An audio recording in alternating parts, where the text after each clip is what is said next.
Hello everyone, आप सभी का लुसेंट ज्योग्राफी के सेकेंड वीडियो में यानी कि लेक्चर 2 में स्वागत है। दोस्तों, हमने जो ज्योग्राफी का जो लेक्चर दिखा था लेक्चर 1, उसमें हम कवर कर चुके हैं।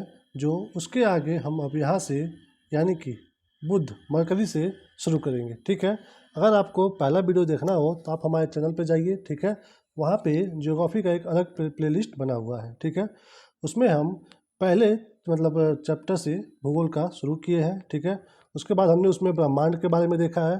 ठीक है, फिर सौरमंडल के बारे में देखा है। ठीक है, तो इसको कवर करते हुए अब हम पहुँचे हैं यहाँ पे, जहाँ पे हम सभी ग्रहों के बारे में बहुत ही डिटेल से अध्ययन करेंगे। ठीक है, तो इसमें हम सबसे पहले, ठीक है, ये देखिए, हम पिछले वीडियो में यहाँ तक पढ़ चुके हैं। ठीक है, अब हम यहाँ से शुरू करेंगे इस वीडियो में, जो कि लेक्चर नंबर 2 है। ठीक है, तो बिना देर किए हुए चलिए हम वीडियो को शुरू करते हैं। ठीक है, चलिए, इसमें क्या दिया हुआ है, बुध यानी कि मरकरी। यह सूर्य का सबसे नज़दीकी ग्रह है, जो सूर्य से निकलने के 2 घंटा पहले दिखाई पड़ता है। ठीक है, तो ये जरूरी नहीं है, बस आपको ये रखना है याद कि सूर्य के सबसे नज़दीक कौन सा ग्रह है, तो वो है बुध। ठीक है, क्वेश्चन जब आए तो बुध में आप टिक लगा दीजिएगा। ठीक है, यह सबसे छोटा व सबसे हल्का ग्रह है। इसके पास कोई उपग्रह नहीं है। ठीक है, सबसे छोटा व सबसे हल्का ग्रह है, इसके पास कोई उपग्रह नहीं है। तो ये मतलब नहीं इम्पोर्टेंट है, बट ये इम्पोर्टेंट है। ठीक है, अगर आपके ऑप्शन में आए, क्वेश्चन आए कि अगर कि कौन सा ग्रह है जिसके कोई भी उपग्रह नहीं है, ठीक है, उसमें अगर बुध ऑप्शन में है तो बुध सही होगा। ठीक है, बुध।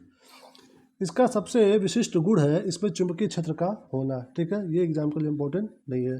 ठीक है, यह सूर्य की परिक्रमा सबसे कम समय में पूरी करता है, अर्थात यह सौरमंडल का सर्वाधिक कच्ची गति वाला ग्रह है। ठीक है, जब आपको ये पता रहेगा कि सबसे नज़दीकी ग्रह बुध है, तो फिर नो डाउट है जो सबसे पास में रहेगा, जैसे मान लीजिए यहाँ पे अगर सूर्य है, ठीक है, और इसके जो पास में चक्कर लगाएगा वही तो जल्दी लगाएगा ना। ठीक है, अब जो यहाँ पे रहेगा उसका थोड़ा ज़्यादा टाइम लगेगा, जो इससे दूर रहेगा उसका और टाइम लगेगा। ठीक है, तो इसलिए सबसे पास में अगर बुध है तो सबसे जल्दी परिक्रमा वही करेगा। ठीक है, सबसे कम समय में परिक्रमा पूरी करता है, अर्थात यह सौरमंडल का सर्वाधिक कच्ची गति वाला ग्रह है। ठीक है, यहाँ दिन अति गर्म और रातें बर्फीली होती हैं।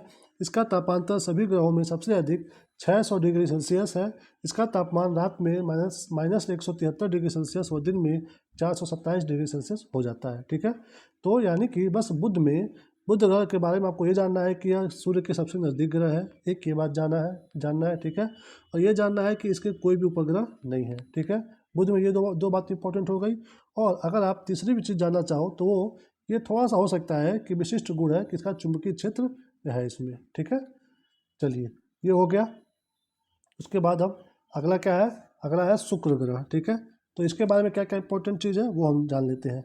यह पृथ्वी का निकटतम सबसे चमकीला एवं सबसे गर्म ग्रह है। ठीक है, ये, ठीक है, इसमें आपको बस ये जानना है, ये नहीं, पहले बात नहीं जानना है, बस ये जानना है कि सबसे चमकीला एवं सबसे गर्म ग्रह कौन सा है, तो वो होगा उत्तर शुक्र का। ठीक है, चलिए आगे फिर और क्या लिखा है, इसे सांझ का तारा या भोर का तारा कहा जाता है, क्योंकि यह शाम में पश्चिम दिशा में तथा सुबह में पूरब की दिशा में आकाश में दिखाई पड़ता है। ठीक है, तो क्वेश्चन अगर आता है कि सांझ का तारा या भोर का तारा किसे कहते हैं, तो कहते हैं शुक्र को। ठीक है, शुक्र को। ठीक है, उसके बाद यह अन्य ग्रहों के विपरीत दक्षिणावर्त यानी कि क्लॉकवाइज चक्रण करता है। ठीक है, इसे पृथ्वी का भागनी ग्रह कहते हैं। यह घनत्व, आकार एवं व्यास में पृथ्वी के समान है। यह पृथ्वी के सबसे निकट स्थित ग्रह है। ठीक है, इसके पास कोई उपग्रह नहीं है। ठीक है, देखिए, शुक्र में सबसे मोस्ट इंपॉर्टेंट क्या है कि यह सबसे चमकीला है और सबसे गर्म है। ठीक है, और इसे कहते हैं सांझ का तारा, ठीक है, या भोर का तारा। ठीक है, और हाँ, ये क्वेश्चन आ जाएगा कि ऐसा कौन सा ग्रह है जो बाकी ग्रहों के विपरीत यानी कि दक्षिणावर्त यानी कि क्लॉकवाइज, क्लॉक कैसे चलता है, क्लॉक ऐसे चलता है ना, घड़ी में सुई ऐसे, तो वो अगर यहाँ पे सन है तो इसके घूमने की गति ऐसी है। ठीक है, और बाकी जो ग्रह है वो ऐसे घूमते हैं। ठीक है, तो इसी लिहाज से ये इंपॉर्टेंट क्वेश्चन हो सकता है कि कौन सा ग्रह दक्षिणावर्त यानी कि क्लॉकवाइज चक्कर करता है, तो वो होगा शुक्र। ठीक है, तो उसके बाद कौन सा है, पृथ्वी की भागनी ग्रह, मतलब कि पृथ्वी की जुड़वा बहन कौन सी ग्रह को कहा जाता है, तो वो कहा जाता है शुक्र को। ठीक है, पृथ्वी की जुड़वा बहन कौन है, तो वो है शुक्र। ठीक है, शुक्र के बारे में ये इंपॉर्टेंट बातें हो गई। ठीक है, ये क्लॉकवाइज और पृथ्वी की जुड़वा बहन। ठीक है, ये इंपॉर्टेंट इसका नहीं है। उसके बाद चलते हैं अपने अगले ग्रह बृहस्पति पे। ठीक है, यह सौरमंडल का सबसे बड़ा ग्रह है। ठीक है, सबसे बड़ा ग्रह कौन सा है? बृहस्पति है। ठीक है, यह इसे अपनी धुरी पर चक्कर लगाने में 10 घंटे यानी कि सबसे कम और सूर्य की परिक्रमा करने में 12 वर्ष लगते हैं। बृहस्पति का द्रव्यमान सूर्य के द्रव्यमान का लगभग 1,000वां भाग है। इसके चारों ओर छल्ले बने हैं। ठीक है, ये इंपॉर्टेंट सब नहीं है, बस ये जानना है कि सौरमंडल का सबसे बड़ा ग्रह कौन सा है, वो है बृहस्पति। ठीक है, इसके उपग्रह गैनीमीड पीले रंग का सभी उपग्रहों में सबसे बड़ा है। ठीक है, तो ये क्वेश्चन आ सकता है कि गैनीमीड, ठीक है, उपग्रह किस ग्रह का है, तो वो होगा बृहस्पति ग्रह का। ठीक है, चलिए, और एक क्वेश्चन ये भी आ सकता है कि कई उपग्रह का नाम दे देगा, उसमें पूछेगा कि सबसे बड़ा उपग्रह कौन सा है। ठीक है, अगर उसमें गैनीमीड रहेगा तो वही उत्तर सही होगा। ठीक है, गैनीमीड, और वो क्या है? ये ग्रह नहीं है, ये है उपग्रह सबसे बड़ा। और उपग्रह वो होते हैं जो, देखो, एक है सन, इसके चारों तरफ घूम रहे हैं कौन? ग्रह। ठीक है, यहाँ पे है ग्रह, फिर एक और पथ है, यहाँ पे ग्रह है। ठीक है, और इन ग्रहों के भी कोई चक्कर लगाता है जो, उसको बोलते हैं उपग्रह। ठीक है, ये सन हो गया, ये जो मेन हो गया ये ग्रह हो गए। ठीक है, और इन ग्रहों ये नहीं, ये हो गया मेन। ठीक है, सन, ये हो गए ग्रह, और ग्रहों के भी चक्कर लगाने वाले हो जाते हैं उपग्रह। ठीक है, तो उसमें जो है गैनीमीड जो उपग्रह है वह किसका चक्कर लगाता है? बृहस्पति का। ठीक है, और हमारे वहाँ जितने भी आपको उपग्रह मिलेंगे, सबसे बड़ा उपग्रह कौन सा है, तो वह है गैनीमीड। ठीक है, चलिए, उसके बाद नोट में क्या है? बृहस्पति, शनि तथा यूरेनस के चारों ओर छल्ले हैं। ये छल्ले विभिन्न पदार्थों के असंख्य छोटे छोटे पिंडों से बनी पट्टियां हैं। ये इंपॉर्टेंट नहीं है एग्जाम के लिए हमारे। चलिए, अब चलते हैं अगले ग्रह पे जो है मंगल। ठीक है, यानी कि मार्स। इसे लाल ग्रह कहा जाता है। ठीक है, ये तो सबसे आसान है, लाल ग्रह। इसका रंग लाल आयरन ऑक्साइड के कारण है। ठीक है, ये भी इंपॉर्टेंट उतना नहीं है। ठीक है, यहाँ पृथ्वी के समान 2 ध्रुव हैं तथा इसकी कक्षा तली 25 डिग्री के कोण पर झुका है। ठीक है, जिसके कारण यहाँ पृथ्वी के समान ऋतु परिवर्तन होता है। ठीक है, ये भी इंपॉर्टेंट नहीं है। इसके दिन का मान एवं अक्ष का झुकाव पृथ्वी के समान है। ठीक है, ये भी उतना इंपॉर्टेंट नहीं है। यह अपनी धुरी पर 24 घंटे में एक बार पूरा चक्कर लगाता है। ठीक है, 24 घंटे में। इसीलिए ये होता है कि मंगल ग्रह पर भी, ठीक है, जीवन की संभावना है। ठीक है, क्योंकि यह जैसे ये सन है बीच में, पृथ्वी चक्कर लगा रही है चारों ओर 24 घंटे में पृथ्वी। ठीक है, इसलिए हमारे वहाँ 24 दिन का दिन होता है। सेम टू सेम उतना ही टाइम लगाता है कौन सा ग्रह? मंगल ग्रह, 24 दिन का, मतलब 24 घंटे का। ठीक है, तो ये भी इम्पोर्टेंट है। और इसके 2 उपग्रह हैं, फोबोस और डिमोस। ठीक है, फोबोस और डिमोस किसके उपग्रह है? तो वो है फोबोस और डिमोस है मंगल ग्रह के। ठीक है, सूर्य की परिक्रमा करने में इसे 687 दिन लगते हैं। ठीक है, अब आप यहाँ से यहाँ तक पढ़ोगे, ठीक है, तो कई चीज़ें मिलेंगी इंपॉर्टेंट, बट वो आपको बस सिर्फ जानना है। ठीक है, एग्जाम में क्या आ सकता है? वो आ सकता है कि फोबोस और डिमोस किस ग्रह के उपग्रह है। ठीक है, फोबोस और डिमोस, तो वो होगा मंगल ग्रह का। ठीक है, बाकी चीज़ें एग्जाम के लिए इंपॉर्टेंट नहीं है, आप ऐसे ही जनरली बस पढ़ सकते हो और जान सकते हो। ठीक है, चलिए आगे चलते हैं। अब देखते हैं कौन सा है ये अगले पेज पे, सौरमंडल का। ठीक है, सौरमंडल का सबसे बड़ा ज्वालामुखी ओलिपस मेसी एवं सौरमंडल का सबसे ऊंचा पर्वत निक्स ओलंपिया, जो माउंट एवरेस्ट से 3 गुना अधिक ऊंचा है, इसी ग्रह पर स्थित है। ठीक है, यानी कि अगर क्वेश्चन ये आता है कि सबसे ऊंचा पर्वत, ठीक है, सौरमंडल में सबसे ऊंचा पर्वत निक्स ओलंपिया किस ग्रह पर है, तो उसका उत्तर होगा मंगल। ठीक है, और ये सोचिए, मतलब ये जो निक्स ओलंपिया जो ये पर्वत है, ये हमारे जो माउंट एवरेस्ट है, ठीक है, जिसको हम लोग 8,850 मतलब बताते हैं इसकी ऊंचाई, इससे भी 3 गुना है, सोचिए ऊंचा, जिसका नाम है निक्स ओलंपिया। निक्स ओलंपिया जो कि मंगल ग्रह पर है। ठीक है, और एक ज्वालामुखी है जिसका नाम है ओलिपस मेसी। ठीक है, अगर ये भी क्वेश्चन बन के आ जाए कि हमारे सौरमंडल का सबसे बड़ा ज्वालामुखी जिसका नाम है ओलिपस मेसी, वो कौन से ग्रह पे है, तो इसका भी उत्तर होगा कौन सा? मंगल। ठीक है, चलिए उसके बाद हमारे नोट में देखें क्या लिखा है।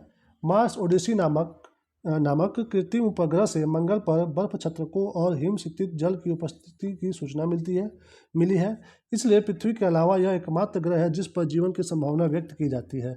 6 अगस्त 2012 ईस्वी को नासा का मार्स क्यूरियोसिटी रोवर नामक अंतरिक्ष यान मंगल ग्रह पर गेल क्रेटर नामक स्थान पर पहुंचा। यह मंगल पर जीवन की संभावना तथा उसके वातावरण का अध्ययन कर रहा है। भारतीय अंतरिक्ष अनुसंधान यानी कि इसरो ने अपना मंगलयान मार्स ऑर्बिट मिशन यानी कि मॉम 5 नवंबर 2013 को श्रीहरिकोटा यानी कि आंध्र प्रदेश से ध्रुवीय अंतरिक्ष प्रक्षेपण यान PSLV C-25 से प्रक्षेपित किया। यह भारत का पहला अंतराग्रही अभियान है। इसरो सोवियत अंतरिक्ष कार्यक्रम नासा एवं यूरोपीय अंतरिक्ष एजेंसी के बाद चौथी अंतरिक्ष एजेंसी है जिसने मंगल ग्रह के लिए अपना अंतरिक्ष यान भेजा है। ठीक है, ये देखिए, इतना सब कुछ पढ़ने के बाद आपको बस ये जानना है कि जो ये है मार्स क्यूरियोसिटी रोवर ये किस सन में भेजा गया था, तो वो भेजा गया था 2012 में। ठीक है, ये जानना है आपको बस। उसके बाद एक चीज़ और जानना है कि अपना जो भारत का है इसरो, ठीक है, इसने मंगल पे मंगलयान एक मतलब जो है वो अपना भेजा है। उसे वो कब भेजा है, वो भेजा है 2013 में। ये पूछ सकता है कि मंगलयान अपने यहाँ से कब भेजा गया था, तो वो उसका उत्तर होगा 2013 में। ठीक है, अब ये नहीं पूछता है कि वो किस इंजन से भेजा गया था, ठीक है, वो कहाँ से भेजा गया था। ये तो मतलब ये इंजन तो बहुत टफ हो जाएगा और ये आसान हो जाएगा, इसलिए कोई ये मतलब पूछने का चांस नहीं है। ठीक है, उसके बाद ये पूछ सकता है आपको, ठीक है, कि जो ये मंगलयान भेजा गया है, ये मंगलयान जो मिशन भेजा गया है, ये भेजने वाला भारत कौन से नंबर का देश बना है। ठीक है, यानी कि इससे पहले कौन कौन से देश हैं जो ऐसे मिशन भेज चुके हैं। ठीक है, तो देखिए यहाँ पे क्या लिखा है, इसरो सोवियत, नासा और यूरोपीय अंतरिक्ष के बाद चौथी अंतरिक्ष एजेंसी है। ठीक है, यानी कि अपना देश भारत चौथे नंबर का ऐसा देश है जो मंगल पर यान यानी कि मंगलयान भेजा है। ठीक है, जिसके लिए मंगल ग्रह के लिए अपना अंतरिक्ष यान भेजा है। ठीक है, तो कौन से नंबर का है भारत, 4th नंबर का, तो ये इंपॉर्टेंट हो जाएगा। ठीक है, चलिए अब चलते हैं अगले ग्रह पे जो कि है शनि। ठीक है, यह आकार में दूसरा सबसे बड़ा ग्रह है। दूसरा नहीं इंपॉर्टेंट है, पहला इंपॉर्टेंट होता है बस। यह मुख्यतः 2 हल्के गैस हाइड्रोजन और हीलियम से बना है, ये भी इंपॉर्टेंट नहीं है। ठीक है, इसकी विशेषता है इसके तल के चारों ओर वलय का होना। ठीक है, मोटी प्रकार वाली कुंडली, वलय की संख्या 7 है। यह आकाश में पीले तारे के समान दिखाई पड़ता है। ठीक है, तो शनि के बारे में बस ये अगर पूछ सकता है कि शनि में वलयों की संख्या कितनी है, तो उसका उत्तर होगा 7। ठीक है, ये बन के आ सकता है एग्जाम में प्रश्न कि शनि में जो वलय है उनकी संख्या कितनी है, तो वो होगा 7। ठीक है, 7। उसके बाद फिर आगे चलिए, इसका घनत्व 7 ग्राम प्रति सेंटीमीटर क्यूब सभी ग्रहों एवं जल से भी कम है, यानी इसे जल में रखने पर तैरने लगेगा। ठीक है, तो अगर ये क्वेश्चन बन के आता है कि ऐसा कौन सा ग्रह है जिसे जल में रखने पर तैरने लगेगा, तो उसका उत्तर होगा शनि ग्रह। ठीक है, शनि ग्रह जिसे जल में रखने पे ये तैरने लगेगा। ठीक है, शनि का सबसे बड़ा उपग्रह टाइटन है। ठीक है, टाइटन, ये टाइटन जो सौर मंडल का दूसरा सबसे बड़ा उपग्रह है। ठीक है, यह आकार में बुध के बराबर है। टाइटन की खोज 1665 में डेनमार्क के खगोल शास्त्री क्रिश्चियन हाइजोन ने की। यह एकमात्र उपग्रह है, ऐसा उपग्रह है जिसका पृथ्वी जैसा स्वयं का सघन वायुमंडल है।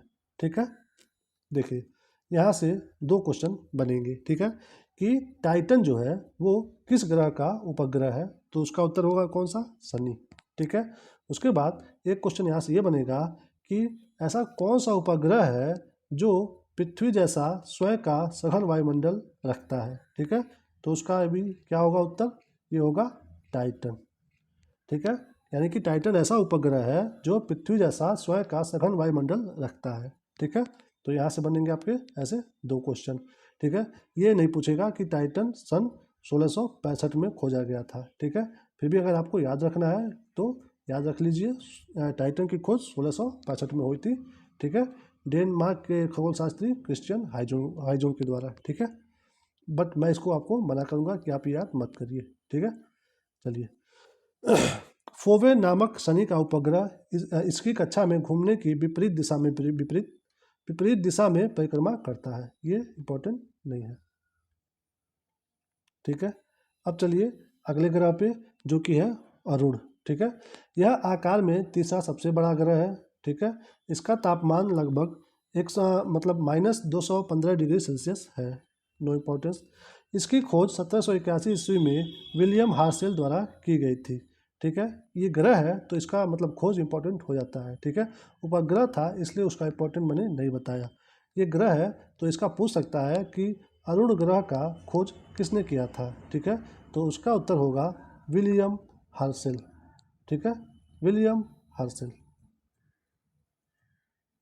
ठीक है, विलियम हर्सेल अरुण ग्रह के खोज करता है ये।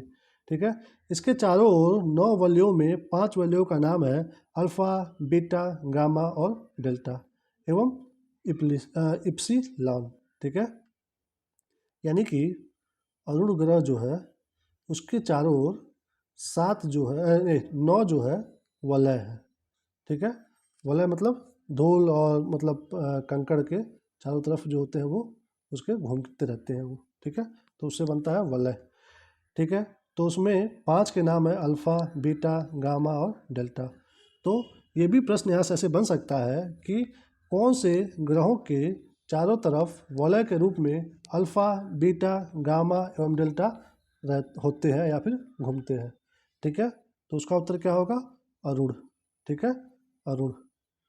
ठीक है, इस टाइप के क्वेश्चन आपके अगर एग्जाम अगर लास्ट शिफ्ट में है या फिर मतलब अंतिम में है या फिर दूसरे तीसरे शिफ्ट में है तो फिर ऐसे क्वेश्चन बन के आएंगे आपके एग्जाम में। ठीक है, चलिए, यह अपने अक्ष पर पूर्व से पश्चिम की ओर दक्षिणावर्त घूमता है। ठीक है, जबकि अन्य ग्रह पश्चिम से पूर्व की ओर वामावर्त घूमते हैं। ठीक है, जहाँ सूर्योदय पश्चिम की ओर एवं सूर्यास्त पूर्व की ओर होता है। इसके सभी उपग्रह भी पृथ्वी के विपरीत दिशा में भ्रमण करते हैं। ठीक है, तो ये देखिए यहाँ से क्वेश्चन क्या बनेगा। यहाँ से क्वेश्चन बनेगा कि ऐसा कौन सा ग्रह है, ठीक है, जहाँ पे सूर्योदय पश्चिम की ओर है एवं सूर्यास्त पूर्व की ओर होता है, वो है ग्रह अरुण। ठीक है, अरुण, जहाँ पे सूर्योदय पश्चिम की ओर होता है। ठीक है, और सूर्यास्त पूरब की ओर, मतलब सीधे उल्टा होता है पृथ्वी से। ठीक है, बस उसमें ये इंपॉर्टेंट था। उसके बाद यह अपनी धुरी पर सूर्य की ओर इतना झुका हुआ है कि लेटा हुआ सा दिखाई पड़ता है, इसलिए इसे लेटा हुआ ग्रह कहा जाता है। इसका सबसे बड़ा उपग्रह टाइटेनियम है। ठीक है, टाइटेनियम। ये देखिए यहाँ पे इंपॉर्टेंट ये बनेगा कि टाइटेनियम जो उपग्रह है वो किस ग्रह का है, तो वो होगा अरुण का। ठीक है, ये क्वेश्चन यहाँ से बन सकता है। उसके बाद एक क्वेश्चन यहाँ से बनेगा कि कौन से ग्रह को लेटा हुआ ग्रह कहा जाता है, तो उसका भी उत्तर क्या होगा? अरुण। ठीक है, तो यहाँ से ये इंपॉर्टेंट था। अब चलते हैं अपने अगले ग्रह पे जिसका नाम है वरुण। ठीक है, इसकी खोज 1846 ईस्वी में जर्मन खगोलज्ञ जहान गाली ने की। ठीक है, जॉन, इसको जॉन पढ़ेंगे चाहे जहान, जो भी पढ़ो आप। ठीक है, तो ये इंपॉर्टेंट नाम हो जाता है। ठीक है, कि वरुण जो ग्रह है इसकी खोज किसने की थी, तो जॉन गाले। सन उतना इंपॉर्टेंट नहीं होता है, जानना हो तो आप जानिए 1846 में। ठीक है, वरुण का। उसके बाद नई खगोलीय व्यवस्था में यह सूर्य से सबसे दूर स्थित ग्रह है। ठीक है, सूर्य से सबसे दूर स्थित ग्रह अगर है तो वो कौन सा है, वो है वरुण। ठीक है, ये भी इम्पोर्टेंट हो जाता है। उसके बाद इसके चारों ओर अति शीतल मीथेन का बादल छाया हुआ है, ये उतना इम्पोर्टेंट नहीं है। ठीक है, बस जानने के लिए है। इसके उपग्रहों में टाइटन, ट्रिटॉन, देखिए हिंदी में देखिए क्या लिखा है, ट्राइटन। ठीक है, और ये देखिए इंग्लिश में लिखा है ट्राइटन। ठीक है, तो ये है इसके उपग्रह इसके वरुण के। ठीक है, तो यहाँ पे देखिए दोस्तों कितना मिलता जुलता नाम है। ठीक है, ये देखिए यहाँ पे शनि का कौन है, टाइटन। ठीक है, टाइटन, शनि का टाइटन। अरुण का वो हो गया टाइटन, ये हो गया टाइटेनिया। ठीक है, अरुण का टाइटेनिया और वरुण का ट्राइटन। ठीक है, देख रहे हैं, टाइटन, टाइटेनिया, ट्राइटन। ठीक है, तो आपको याद रखना है ऐसे। ठीक है, चलिए अब आते हैं अपने जहाँ पे हम रहते हैं, जहाँ पे हमारा जीवन चल रहा है, सबसे प्यारी पृथ्वी पे। ठीक है, पृथ्वी आकार में पांचवा सबसे बड़ा ग्रह है। तो आपको याद रखना है कि अगर साइज के हिसाब से देखा जाएगा, ठीक है, तो पृथ्वी जो है वो है 5th नंबर पे, ठीक है, आकार के हिसाब से। पृथ्वी का अक्ष उसके कक्षा तल पर बने लंब से 23.5 डिग्री झुका हुआ है, ठीक है, 23.5 डिग्री अपना पृथ्वी। जैसे पृथ्वी जो ऐसे होनी चाहिए सीधी, सीधी ना हो करके, सीधी होती तो इसका अक्ष ऐसे बनता, बट अपना अक्ष थोड़ा सा ऐसे है, हल्का सा, ठीक है, ज़्यादा हो गया ये, हल्का सा है, ठीक है, झुका हुआ है 23.5 डिग्री। दूसरे शब्दों में पृथ्वी का अक्ष अपनी कक्षा तल से 66.5 का कोण बनाता है, ठीक है, वही बात है। फिर चलते हैं आगे। ये देखिए यहाँ पे फिगर बना हुआ है, ये देखिए यहाँ पे, ठीक है, ये 23.5 डिग्री का झुकाव है जो कि बनाता है 66.5 डिग्री का एंगल, ठीक है।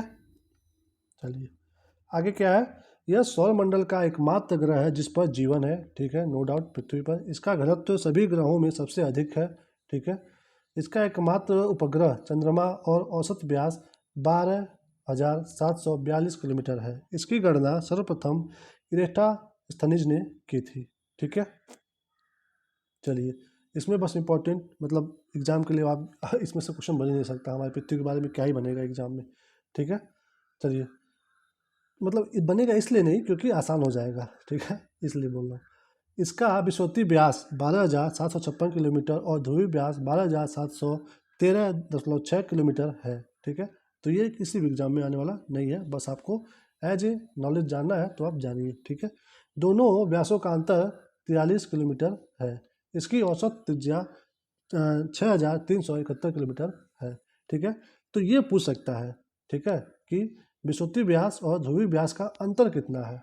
तो ये एग्जाम में आपके आ सकता है, जो कि है 43 किलोमीटर, ठीक है, 43 किलोमीटर अंतर है। उसके बाद इसकी औसत त्रिज्या कितनी है, तो वो है 6,371। तो ये भी इम्पोर्टेंट डाटा हो जाता है कि पृथ्वी की औसत त्रिज्या कितनी है, तो वो है 6,371 किलोमीटर, ठीक है। चलिए अब यहाँ पे नोट में क्या लिखा है, पृथ्वी की आयु लगभग 4.6 अरब वर्ष है और इस पर जीवन लगभग 3,80,000 लाख वर्ष पहले आरंभ हुआ। ये कोई इसका इम्पोर्टेंस नहीं है, ठीक है। बहुत रेयर चांस है कि 10 से 20% इसका आने का, ठीक है। ये पृथ्वी की आयु लगभग कितनी है, तो 4.6 अरब वर्ष, ठीक है। बस जानिए नॉर्मली आप 4.6 अरब वर्ष, ठीक है, याद नहीं करना है आपको इसको। सूर्य से पृथ्वी की दूरी 149.6 मिलियन किलोमीटर है, ये भी इम्पोर्टेंट नहीं है, ठीक है। यह अपने अक्ष पर पश्चिम से पूर्व 1610 किलोमीटर प्रति घंटा की चाल से 23 घंटे 56 मिनट और 4 सेकंड में एक पूरा चक्कर लगाती है, ठीक है। देखिए आपको पता है कि भाई हमारी पृथ्वी जो है पश्चिम से पूर्व घूमती है, ठीक है, पश्चिम से पूर्व यानी कि एंटी क्लॉकवाइज, ठीक है। तो आपको ये ध्यान देना है कि हमारी पृथ्वी के घूमने की दिशा कौन सी है, वो है एंटी क्लॉकवाइज, ठीक है। उसके बाद एक चीज़ और ध्यान देना है आपको। देखिए आप लोग तो सब लोग ध्यान देते हैं कि 23 घंटा 56 मिनट यानी कि मोटी मोटा 24 घंटे का एक दिन होता है, ठीक है। बट वो जो, ठीक है, जो ये अपने अक्ष पे पश्चिम से पूर्व जो घूम रही है, तो ये बहुत लोग ध्यान नहीं देते हैं कि वो किस चाल से चल रही है, ठीक है। तो ये थोड़ा इंपॉर्टेंट हो जाएगा आपके लिए कि 1610 किलोमीटर प्रति घंटा के चाल से हमारी पृथ्वी पश्चिम से पूर्व की दिशा में घूमती है। तो ये स्पीड थोड़ा आप अपने माइंड में रखिएगा, ठीक है, 1610, ठीक है।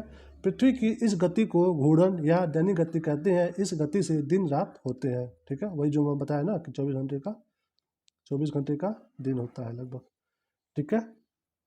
चलिए पृथ्वी को सूर्य की एक परिक्रमा पूरी करने में 365 दिन 5 घंटे 48 मिनट 46 सेकंड लगभग 365 दिन और 6 घंटे का समय लगता है, ठीक है। ये भी एक तरह से आसान है, तो इसको भी मतलब याद नहीं करना है। इस समय अवधि के दौरान परिक्रमा पूरी करने में पृथ्वी का माध्य वेग लगभग 30 किलोमीटर प्रति सेकेंड, ठीक है, होता है। ये उतना इंपॉर्टेंट नहीं है, ठीक है, ये स्पीड उतना इंपॉर्टेंट नहीं है, ठीक है। उसके बाद सूर्य के चतुर्दिक पृथ्वी के इस परिक्रमा को पृथ्वी की वार्षिक गति अथवा परिक्रमण कहते हैं। ठीक है, पृथ्वी को सूर्य की एक परिक्रमा, ठीक है, पृथ्वी को सूर्य की एक परिक्रमा करने में लगे समय को सौर वर्ष कहते हैं। ठीक है, सौर वर्ष कहते हैं। प्रत्येक सौर वर्ष कैलेंडर वर्ष से लगभग 6 घंटा बढ़ जाता है, जिसे जिसे हर चौथे वर्ष में लीप वर्ष बनाकर समायोजित किया जाता है। ठीक है, अब यहाँ पे आपको बस ये जानना है कि लीप वर्ष जो होता है, ठीक है, वो हर 4 साल पे रिपीट होता है। ठीक है, तो बस ये जानना है आपको, लीप वर्ष हर 4 साल पे रिपीट होता है। ठीक है, और उसमें अंतर क्या हो जाता है लीप वर्ष में, जैसे कि बाकी जो साल में जो साल होता है 365 दिन का होता है, और लीप वर्ष में दिन 366 दिन का हो जाता है, बस यही अंतर है। ठीक है, तो 3 साल लगातार ऐसे आते हैं जिसमें दिन होते हैं 365 साल भर में। ठीक है, उसके बाद जो चौथा साल आता है तो उस साल में दिन होते हैं 366। ठीक है, और इस वर्ष को बोल दिया जाता है लीप वर्ष। ठीक है, बस आपको ये जानना है। ठीक है, ठीक है, लीप वर्ष 366 दिन का होता है। ठीक है, वही चीज़ यहाँ पे लिखा है, लीप वर्ष 366 दिन का होता है, जिसके कारण फरवरी माह में 28 के स्थान पर 28 के स्थान पर 29 दिन हो जाते हैं। ठीक है, तो वो जो दिन बढ़ता है एक, वो बढ़ता है महीने में, जो कि 28 दिन का महीना होता है वो हो जाता है 29 दिन का। तो उसी की वजह से 365 दिन जो साल भर में होता है वो हो जाता है 366 दिन। ठीक है, चलिए, पृथ्वी पर ऋतु परिवर्तन ने, ठीक है, पृथ्वी पर ऋतु परिवर्तन इसकी अक्ष पर झुके होने के कारण वह सूर्य के सापेक्ष इसकी स्थिति में परिवर्तन यानी वार्षिक गति के कारण होती है। वार्षिक गति के कारण ही पृथ्वी पर दिन रात छोटा बड़ा होता है। ठीक है, ये इंपॉर्टेंट नहीं है, एग्जाम में ये नहीं आने वाला। आकार एवं बनावट की दृष्टि से पृथ्वी शुक्र के समान है। ठीक है, तभी तो हमने पीछे बताया यहाँ पे शुक्र में कि शुक्र को पृथ्वी की जुड़वा बहन कहते हैं। क्यों? क्योंकि आकार और बनावट में वो उसके समान है। ठीक है, तो ये ध्यान रखिएगा कि पृथ्वी के समान कौन सा ग्रह है, तो वो है शुक्र। ठीक है, जल की उपस्थिति के कारण इसे नीला ग्रह भी कहा जाता है। ठीक है, ये तो पता ही होगा आपको। सूर्य के बाद पृथ्वी के सबसे निकट निकट का तारा प्रॉक्सिमा सेंचुरी है। ठीक है, सूर्य के बाद, ठीक है, सूर्य के बाद, देखिए सूर्य भी एक तरह से एक तारा ही है। ठीक है, सूर्य के बाद अगर पृथ्वी के पास में अगर कोई एक तारा है तो उसका नाम क्या है, उसका नाम है प्रॉक्सिमा सेंचुरी। ठीक है, हमारे सौरमंडल में कई तारे हैं ना, तो पृथ्वी के सबसे पास में जो तारा है, ठीक है, वो उसका नाम क्या है, प्रॉक्सिमा सेंचुरी। Proxima Centauri. ठीक है, याद रखिएगा ये। जो अल्फा सेंचुरी समूह का एक तारा है, यह पृथ्वी से 4.22 प्रकाश वर्ष दूर है। यह सूर्य का भी निकटतम तारा है। ठीक है, चलिए यहाँ पे ये जाने वाली बात नहीं है। ठीक है, उसके बाद नोट में देखते हैं 24 अगस्त 2006 को, ठीक है, 24 अगस्त 2006 को अंतर्राष्ट्रीय खगोल विज्ञान संघ की प्रांग चेक गणराज्य बैठक में खगोल विज्ञानियों ने प्लूटो का ग्रह होने का दर्जा खत्म कर दिया। ठीक है, क्योंकि इसकी कक्षा वृत्ताकार नहीं है और यह वरुण ग्रह की कक्षा से होकर गुजरती है। नई खगोलीय व्यवस्था में प्लूटो को बौने ग्रहों की श्रेणी में रखा गया है। ठीक है, तो बस आपको इसमें बस यही जानना है कि प्लूटो को बौने ग्रह जो घोषित किया गया है वो कब किया गया है। ठीक है, प्लूटो को बौना ग्रह घोषित कब किया गया है, तो बस आपको ये डेट याद रखना है अपने एग्जाम के लिए कि 24 अगस्त 2006 को ये घोषित हुआ था। ठीक है, 24 अगस्त को कौन सा सन था, 2006, जब ये घोषित हुआ कि प्लूटो ग्रह नहीं है, वो है बौना ग्रह। ठीक है, चलिए, साइरस या डार्क स्टार पृथ्वी से 9 प्रकाश वर्ष दूर स्थित है एवं सूर्य से दोगुने द्रव्यमान वाला तारा है। यह रात्रि में दिखाई पड़ने वाला सर्वाधिक चमकीला तारा है। ठीक है, ये इंपॉर्टेंट नहीं है। ठीक है, फिर आते हैं अपने चंद्रमा पे। ठीक है, चंद्रमा की सतह और उसकी आंतरिक स्थिति का अध्ययन करने वाला विज्ञान सेलेनोलॉजी कहलाता है। ठीक है, सेलेनोलॉजी, तो ये एग्जाम में आ सकता है कि चंद्रमा का जो अध्ययन होता है उस विज्ञान को कौन सा विज्ञान कहते हैं, तो उसका उत्तर क्या होगा, सेलेनोलॉजी। सेलेनोलॉजी विज्ञान कहते हैं। ठीक है, उसके बाद चंद्रमा पर धूल के मैदान को शांति सागर कहते हैं। ठीक है, अब आपको ये क्वेश्चन आ सकता है कि शांति सागर, ठीक है, शांति सागर कौन से ग्रह पर पाया जाता है, इसका उत्तर क्या होगा, मून। ठीक है, यानी कि चंद्रमा। चंद्रमा पर पाया जाता है क्या, शांति सागर। ठीक है। यह चंद्रमा का पिछला भाग है जो अंधकारमय होता है। ठीक है, ये जो है ये जानने वाला क्वेश्चन, ऐसा कोई बात नहीं है जो हमारे एग्जाम के लिए है। तो बस ये याद रखिए, सेलेनोलॉजी शांति सागर ये चंद्रमा से संबंधित है। ठीक है। चंद्रमा के दक्षिणी ध्रुव पर स्थित, ठीक है, लिबनिटज पर्वत, ठीक है, कौन सा पर्वत? लिबनिटज पर्वत, ठीक है, उसकी यहाँ पे ऊंचाई दी है 35,000 फीट। ठीक है, और चंद्रमा का उच्चतम पर्वत है। चंद्रमा को जीवाश्म ग्रह भी कहा जाता है। ठीक है, तो इस लाइन से 2 क्वेश्चन बनेगा। ठीक है, पहला कि ये लिबनिटज पर्वत कहाँ पे है? ठीक है, तो ये है मंगल पर। ठीक है, उसके बाद दूसरा बनेगा कि कौन से ग्रह को जीवाश्म ग्रह कहते हैं? ठीक है, जीवाश्म ग्रह कौन से ग्रह को कहते हैं? उसका उत्तर क्या होगा? मंगल। ठीक है, मंगल ग्रह को कहते हैं जीवाश्म ग्रह। ठीक है, और लिबनिटज पर्वत कहाँ पे है? वो है मंगल ग्रह पे। ठीक है, चलते हैं अपने अगले लाइन पे। चंद्रमा पृथ्वी की एक परिक्रमा लगभग 27 दिन 8 घंटे में पूरी करता है और इतने ही समय में अपने अक्ष पर एक घूर्णन करता है। यही कारण है कि चंद्रमा का सदैव एक ही भाग दिखाई पड़ता है। पृथ्वी से चंद्रमा का 57% भाग को देख सकते हैं। ठीक है, तो ये ऊपर का नहीं, बस ये थोड़ा सा इंपॉर्टेंट हो जाता है। ठीक है, 20 से 30% कि हम अपने पृथ्वी से चंद्रमा का कितना परसेंट भाग देख पाते हैं, तो वो होगा 57%। ठीक है, चलिए। चंद्रमा का अक्ष तल पृथ्वी के अक्ष के साथ 58.48 डिग्री का अक्ष कोण बनाता है। चंद्रमा पृथ्वी के अक्ष के लगभग समानांतर है। ठीक है, इसका परिक्रमण पथ भी दीर्घवृत्ताकार है। चंद्रमा का व्यास 3480 किलोमीटर तथा द्रव्यमान पृथ्वी के द्रव्यमान का लगभग 1/81 है। ठीक है, ये आप बस जानिए। ठीक है, इंपॉर्टेंट है ये, बट एग्जाम में यहाँ से क्वेश्चन आने का संभावना बहुत ही कम है। ठीक है, ये बस आपको, लेकिन ये चीज़ आपको जानना चाहिए। ठीक है, चलिए आगे नोट में क्या दिया हुआ है। चंद्रमा एवं पृथ्वी के बीच की औसतन दूरी 3,84,400 किलोमीटर है। ठीक है, औसतन दूरी दिया है, तो ये उतना इंपॉर्टेंट नहीं है।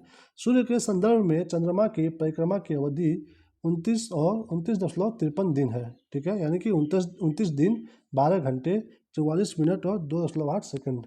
ठीक है, सूर्य के संदर्भ में चंद्रमा की परिक्रमा की अवधि, ये उतना इंपॉर्टेंट नहीं है। ठीक है, इस समय को एक चंद्र मास या साइनोडिक मास कहते हैं। ठीक है, ये इंपॉर्टेंट नहीं है। ठीक है, बस आप जान सकते हैं। नक्षत्र समय के दृष्टिकोण से चंद्रमा लगभग 27 सही 1/2 दिन में पुनः उसी स्थिति में होता है।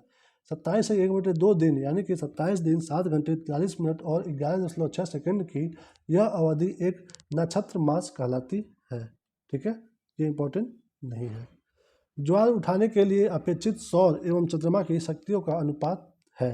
ये इंपॉर्टेंट लाइन है, मोस्ट इंपॉर्टेंट। ठीक है, कि चंद्रमा में, और देखिए यहाँ पे, ये देखिए, ज्वार उठाने के लिए अपेक्षित सौर एवं चंद्रमा की शक्तियों का अनुपात क्या होगा। ठीक है, ये एग्जाम में आपके इम्पोर्टेंट क्वेश्चन बन के आ सकता है। ठीक है, यहाँ पे और भी अनुपात दे देगा, 5/11, 5/10, कुछ और दे देगा। ठीक है, तो आपको ये क्वेश्चन इंपॉर्टेंट हो जाता है कि 11.5 के अनुपात में चाहिए। ठीक है, बल। ठीक है, ओके। अपोलो के अंतरिक्ष यात्रियों द्वारा लाए गए चट्टानों से पता चला है कि चंद्रमा भी उतना ही पुराना है जितना पृथ्वी, यानी कि 460 करोड़ वर्ष। ठीक है, इन चट्टानों में टाइटेनियम अधिक मात्रा में है। ठीक है, ये इंपॉर्टेंट एग्जाम के लिए कुछ भी नहीं है इसमें।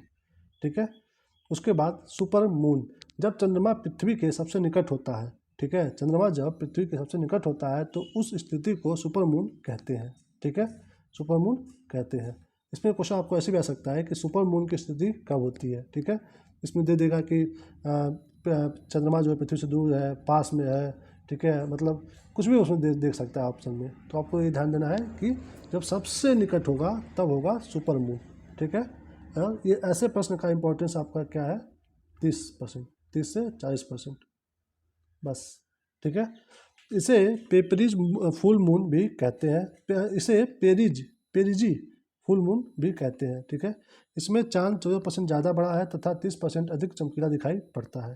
ठीक है, ये इंपॉर्टेंट नहीं है उतना। आप इसको छोड़ भी सकते हैं। ठीक है। नोट, सुपर मून शब्द वर्ष 1979 में ज्योतिषी रिचर्ड नोल द्वारा किया गया था। ठीक है, ये इंपॉर्टेंट लाइन है। ठीक है, ये सुपर मून जो ये शब्द है इसको सबसे पहली बार कौन यूज किया था, तो वो किए थे रिचर्ड नोल। ठीक है, रिचर्ड नोल ने। ठीक है, सन इंपॉर्टेंट नहीं होता है, बस आप जानने के लिए उसको एक बार देख सकते हैं कि 1979। ठीक है, बट ये जानिए आप कि किसने उसको यूज किया सबसे पहले सुपर मून शब्द, रिचर्ड नोल। ठीक है, चलिए उसके बाद अब आते हैं ब्लू मून पे। ठीक है, ब्लू मून, एक कैलेंडर माह में 2 पूर्णिमाएं हो तो दूसरी पूर्णिमा को चांद ब्लू मून कहलाता है। ठीक है, इसका मुख्य कारण 2 पूर्णिमाओं के बीच अंतराल 31 दिनों से कम होना है। ठीक है, ऐसा 2-3 साल पर होता है। ठीक है, अब यहाँ पे क्वेश्चन ये बनेगा, ठीक है, कि कितने दिनों के अंतराल पे, ठीक है, ब्लू मून होता है। ठीक है, कितने दिनों के अंतराल पे, तो ऑप्शन में आप जो भी रहे उसमें 20, 30, 31, 40 जो भी रहे। ठीक है, तो क्या होगा, 31 दिनों बाद ब्लू मून की स्थिति होती है। ठीक है, उसके बाद ऐसा 2-3 साल पर होता है। अगस्त 2012 ईस्वी में 2 पूर्णिमा यानी कि 2 व 31 अगस्त को देखे गए हैं। इनमें से 31 अगस्त के पूर्णिमा को ब्लू मून कहा गया। ठीक है, ब्लू मून कहा गया। जब किसी वर्ष विशेष में 2 या अधिक माह ब्लू मून के होते हैं, मून ईयर कहलाता है। ठीक है, वर्ष 2018 ब्लू मून ईयर था। वर्ष 2018 में पहला ब्लू मून 31 जनवरी और दूसरा 31 मार्च को हुआ था। ठीक है, यानी कि अगर किसी एक ही साल में, ठीक है, ये ब्लू मून अगर 2 बार दिखाई दे दे, ठीक है, तो उस साल को क्या बोलेंगे, उस साल को बोलेंगे मून ईयर। ठीक है, मून ईयर। ठीक है, तो यहाँ से क्वेश्चन अगर टफ बनेगा तो बस ये बना देगा कि एक वर्ष में कितनी बार, ठीक है, ब्लू मून बनने पे मून ईयर कहलाएगा। तो हो सकता है 2, 3, 4, 5 कुछ भी दे दे, तो उसका सही उत्तर क्या होगा, 2। ठीक है, एक वर्ष में कम से कम 2 बार हो जाए तो उसको बोलेंगे मून ईयर। ठीक है, सी ऑफ ट्रैंक्विलिटी, ठीक है, चंद्रमा पर वह स्थान है जहां अमेरिका का अंतरिक्ष यान अपोलो 11 उतरा, और शिव शक्ति चंद्रमा के दक्षिणी ध्रुव पर वह स्थान है जहां पर भारत का चंद्रयान 3 के लैंडर विक्रम उतरा था। ठीक है, ये उतना इम्पोर्टेंट नहीं है। ठीक है, उसके बाद बौने ग्रह यम यानी कि प्लूटो, आईएयू ने इसका नाम 1-34-340 रखा है। क्लाड टामो ने 1930 में खोज की थी। ठीक है, आपको बस ये देखना है कि यम जो ग्रह है, ठीक है, यम जो ग्रह है जिसे बौना ग्रह कहा जाता है, उसकी खोज किसने की थी, क्लाड टामो ने। किसने, क्लाड टामो ने। ठीक है, सन उतना इम्पोर्टेंट नहीं है। अब चलिए, अगस्त 2006 ईस्वी की आईएयू की प्रांग सम्मेलन में ग्रह कहलाने के मापदंड पर खरे नहीं उतरने के कारण यम को ग्रह की श्रेणी से अलग कर बौने ग्रह की श्रेणी में रखा गया है। ठीक है, वो बता रहा है कि क्यों रखा गया है। ठीक है, ये यहाँ पे उसका कारण बता रहा है, इम्पोर्टेंट नहीं है। ठीक है, सेरस, इसकी खोज इटली के खगोल शास्त्री पियाजी ने किया था। ठीक है, सेरस, सेरस नाम का जो बौना ग्रह है इसकी खोज किसने की थी, पियाजी ने। ठीक है, तो ये भी इम्पोर्टेंट हो जाता है। ठीक है, यम इम्पोर्टेंट है, उसकी खोज क्लाड टामो, सीरस इम्पोर्टेंट है, इसकी खोज पियाजी ने किया था। ठीक है, चलिए आगे देखते हैं। आईएयू की नई परिभाषा के अनुसार इसे बौने ग्रह की श्रेणी में रखा गया है। इसे संख्या 1 से जाना जाएगा। इसका व्यास बुध के व्यास का 1/5 भाग है। ठीक है, तो यहाँ से यह बन सकता है कि कौन से बौने ग्रह को संख्या 1 से जाना जाएगा। ठीक है, कौन से जो बौना ग्रह है जिसे संख्या 1 से जाना जाएगा। ठीक है, उसमें कई बौने ग्रहों के नाम हो जाएंगे, तो उसमें से सही क्या होगा, सेरस। ठीक है, सेरस जिसे संख्या 1 से जाना जाएगा। ठीक है, अब चलते हैं नोट पे। अन्य बौने ग्रह में चेरान एवं 2003 यूबी 313 है। ठीक है, यानी कि इरिस। ठीक है, तो ये सब बौने ग्रह है, यहाँ पे ये इंपॉर्टेंट उतना नहीं है। ठीक है, चलिए अब ये देखिए, सौर परिवार की यहाँ पे दी है सारणी। ठीक है, इसमें आपको दिया है क्या क्या, ग्रह के नाम दिया है, उसका घनत्व कितना दिया है, उसका व्यास कितना है ये दिया है, और उसका घूर्णन या फिर परिभ्रमण काल है कि कितने दिन में वो घूमता है। ठीक है, उसके बाद फिर परिक्रमा काल दिया हुआ है, फिर उसके कितने उपग्रह हैं ये दिया हुआ है, और उस ग्रह का रंग क्या है वो दिया हुआ है। ठीक है, तो इसमें आपको सबसे मोस्ट इम्पॉर्टेंट है, बस आपको ये जानना है कि ग्रह का नाम और उसके कितने उपग्रह हैं। ठीक है, मतलब ये दो चीज़ तो आपको जानने ही जानने हैं। ठीक है, उसके बाद आप अगर चाहो तो ये देखिए, घनत्व तो आप छोड़ सकते हो, व्यास आप छोड़ सकते हो। ठीक है, उसके बाद 50-50% आपके पास चांस है कि आप चाहो तो परिक्रमा और परिभ्रमण याद कर सकते हो और छोड़ भी सकते हो। ठीक है, अगर आपके पास टाइम हो, कैपेबिलिटी हो, तो आप इसको भी याद कर लो, बट मैं इसको नहीं कहूँगा कि आप याद करो। ठीक है, इसे तो छोड़ ही दो। ठीक है, उसके बाद ग्रहों का जो रंग है वो हल्का फुल्का एक नज़र मार लो इस पर। ठीक है, बस हल्का सा। ठीक है, बट आपको ये तो श्योर पता होना चाहिए कि कौन से ग्रहों के कितने उपग्रह हैं। ठीक है, चलिए इसको हम लोग देखते हैं। पहला ग्रह कौन सा है? बुध। ठीक है, उसका जो है औसत घनत्व जो ये है, ये हम दो चीज़ नहीं देखेंगे। ठीक है, झूठ में इतना डाटा, देखिए आपको और विषय तो पढ़ना है ना अभी, मतलब ऐसा नहीं है कि सिर्फ जीएस में, वो भी सिर्फ आपको हिस्ट्री पढ़ना है कि आप इतना ज़्यादा अंदर डीप में जाओ। ठीक है, तो आप समझो कि हमें क्या छोड़ना है। ठीक है, ये बहुत ज़्यादा ज़रूरी है कि क्या छोड़ना है। ठीक है, उसके बाद क्या पढ़ना है ये तो पता होना ही चाहिए। ठीक है, तो इसको हम डिस्कस नहीं करेंगे। ठीक है, इसको आप बिल्कुल एकदम से आराम से छोड़ सकते हो आप। ठीक है, बिना किसी टेंशन के। ठीक है, उसके बाद आपको देखना क्या जरूरी है कि बुध जो है वो अपने अक्ष पर। ठीक है, यानी कि अगर बुध यहाँ पे है तो अगर उसका अक्ष है तो वो यहीं पे जो घूमता है उसमें कितना टाइम लगता है। ठीक है, ये मान लीजिए, रुकिए आपको हम क्लियर करके बताएं। ठीक है, दो तरह की गति होती है। ठीक है, जैसे मान लीजिए बीच में यहाँ पे सन है। ठीक है, और यहाँ पे चारों तरफ ग्रह घूम रहे हैं। ठीक है, ये बस इमेजिन करना है। ठीक है, बीच में ये है, चारों तरफ घूम रहे हैं। तो मान लीजिए अपने यहाँ पे एक पृथ्वी है। ठीक है, ग्रह, तो ये दो तरह का घूमेगा ना। एक तो ये अपने अक्ष पे जहाँ पे ये है वहीं पे गोल गोल घूमेगा। ठीक है, तो उससे क्या होगा, पृथ्वी पे दिन होगा और रात होगी। ठीक है, क्योंकि जब ये सन के सामने पड़ेगा तो दिन हो जाएगा और यहाँ पे रात हो जाएगी, और जब ये सामने आएगा और ये पीछे जाएगा तो यहाँ पे दिन हो जाएगा और यहाँ पे रात हो जाएगी। यानी कि जहाँ पे सनलाइट पड़ा वहाँ पे दिन, जहाँ पे नहीं पड़ रहा है वहाँ पे रात। ठीक है, तो जब अपने अक्ष पे परिक्रमा करता है कोई भी ग्रह तो वहाँ पे दिन और रात होता है। ठीक है, और जब सूर्य के चारों तरफ जब घूमेगा वो, ठीक है, यहाँ चला गया, फिर यहाँ चला गया, फिर यहाँ चला गया, फिर यहाँ चला गया, तो उससे क्या परिवर्तन होता है, उससे मौसम परिवर्तन होता है। ठीक है, मान लीजिए सन यहाँ पे है। ठीक है, और ये ऐसे परिक्रमा होता है। ठीक है, उसके बाद अगर सन, सोचिए यहाँ पे पृथ्वी यहाँ पे आ गया, एक बार यहाँ पे आ गया। ठीक है, जब यहाँ पे आ गया अगर, तो दूरी बहुत ज़्यादा हो गई सन से, तो यहाँ पे हो जाएगी ठंडी। ठीक है, और जब पास में आ जाएगी तो यहाँ पे कौन सा मौसम हो जाएगा, गर्मी। ठीक है, तो ये अंतर है अपने अक्ष पे परिभ्रमण यानी कि घूर्णन से, और परिक्रमण यानी कि सूर्य के चारों ओर चक्कर लगाने पे। ठीक है, तो अब इसको देखते हैं, ये थोड़ा सा इंपॉर्टेंट आपके लिए हो जाएगा। ठीक है, जो बुध ग्रह है वो अपने अक्ष पे घूमता है कितने दिनों में, 58.6 दिन में। ठीक है, 58.6 दिन लग जाते हैं उसको सिर्फ अपने अक्ष पे ही घूमने में, और सूर्य के चारों ओर घूमने में 88 दिन। ठीक है, और इसके उपग्रह की संख्या कितनी है, वो है 0। उसके बाद चलते हैं शुक्र पे। ठीक है, ये तो नहीं जानना है। उसके बाद शुक्र जो है अपने अक्ष पे घूमता है 243 दिन में। ठीक है, और सूर्य के चारों ओर 255 दिन में। इसका भी कोई उपग्रह नहीं है। ठीक है, ये चमकीला है, और चमकीला क्यों है, गर्म होने के कारण है। ठीक है, उसके बाद देखते हैं पृथ्वी।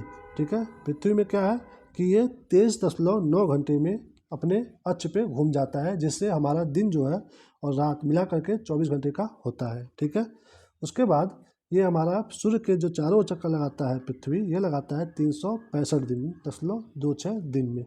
ठीक है, उसके बाद इसके कितने उपग्रह हैं पृथ्वी के, एक है। ठीक है, जो कि है चंद्रमा। ठीक है, चंद्रमा, इसका जो रंग है वो है नीला जल के कारण।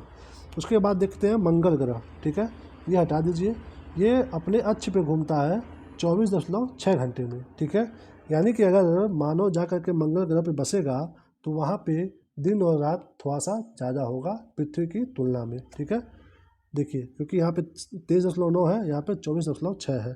ठीक है, और सोचिए सूर्य के चारों ओर जो चक्कर लगा रहा है, यानी कि साल भर जो हो रहा है पृथ्वी पे, वो हो रहा है 365, और मंगल पे हो रहा है 687 दिन का।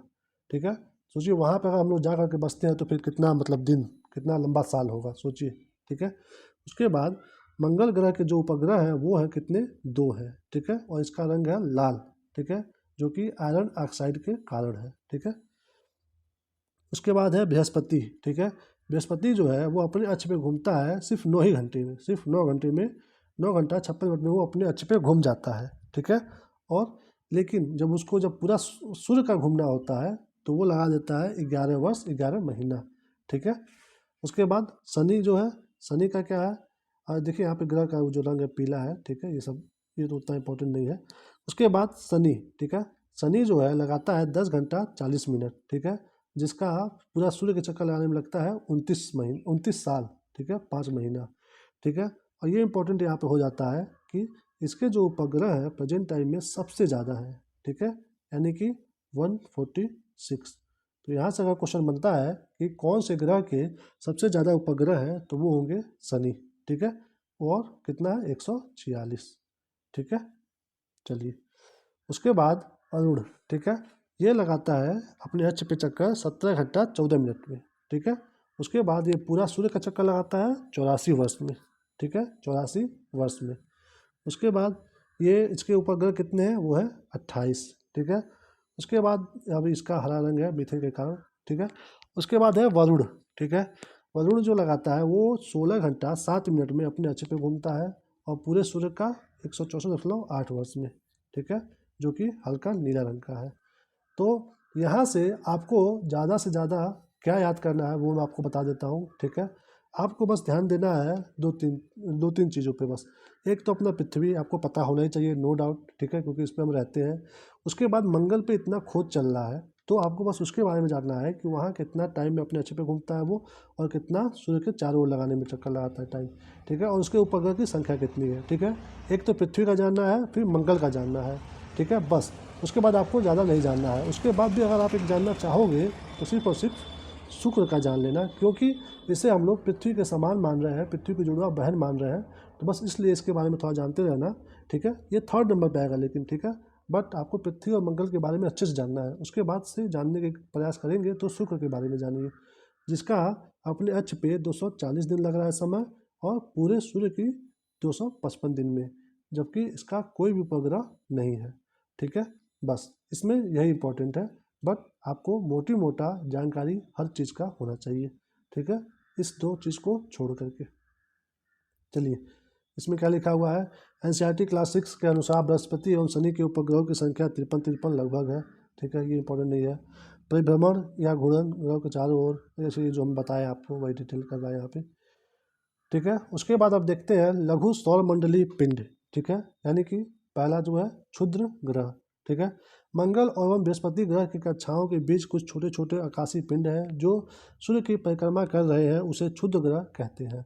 खगोल शास्त्रियों के अनुसार ग्रहों के विस्फोट के फलस्वरूप टूटे टुकड़ों से क्षुद्र ग्रह का निर्माण हुआ है। क्षुद्र ग्रह क्षुद्र ग्रह जब पृथ्वी से टकराता है तो पृथ्वी के पृष्ठ पर विशाल गर्त, यानी कि एज एग्जाम्पल अपने वहाँ कौन सा है, लोनार झील महाराष्ट्र बनता है। ठीक है, देखिए यहाँ से 2 तरह का क्वेश्चन बनेगा। ठीक है, यहाँ से पहला तो ये बनेगा कि क्षुद्र जो ग्रह है वह किन 2 ग्रहों के मध्य में पाया जाता है। ठीक है, तो याद रखिएगा हमेशा कि मंगल और बृहस्पति। ठीक है, इन 2 ग्रहों के मध्य में ही हमारा क्षुद्र ग्रह पाया जाता है। ठीक है, ये एकदम इंपॉर्टेंट है, याद रखिएगा। ठीक है, मंगल और बृहस्पति के बीच में।